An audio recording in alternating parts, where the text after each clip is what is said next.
longganisa. Galing vegan. Ayan. Ito nakasalang na.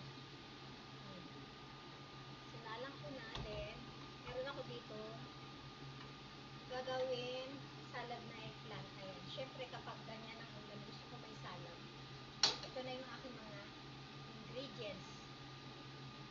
Lalagay ko sa salad na talong. Then, ito. Calamansi juice. Pagtimpla, kailangan natin ng patis, paminta. Mamaya, babalikan ko kayo para pag naluto na ipapakita ko sa inyo. Gandong ganisa. Siyempre, konti lang lulutuin ko kasi ang daming natitira. Ayan. Pakuluin muna natin sa tubig bago antayin natin siyang matuyo para magmamantika. Ayan. Balikan ko po kayo mamaya. Ito na. Ito na yung eggplant. Then, lagay na natin sa kamatis.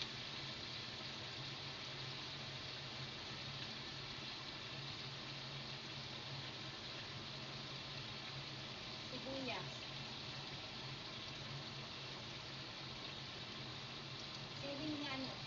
Siling na bulo, maglalagay ako. Ayan. Then, ilagay natin yung kalamansi.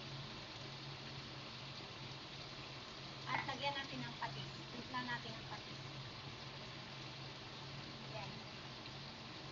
At paminta. Ayan. Halu-haluin natin. Sarap. Ayan. May sausawan na tayo ng longganisa vegan. Ayan. Masarap yung longganisa sa vegan. Ito. Malapit na rin siya malito. Ayan. Balikan ko kayo mamaya. Ito na yung aking salad. Sarap. Oh. Kailangan may salad tayo kasi longganisa ang ulam. Ayan.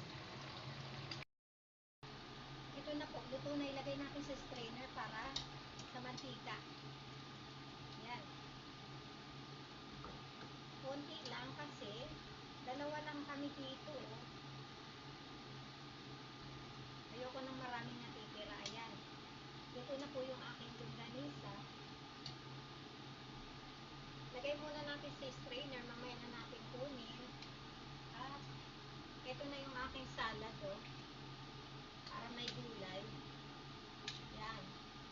Thank you for always watching my videos. Please follow for more. God bless us all po. Mag-ingat po tayong lahat. Bye-bye.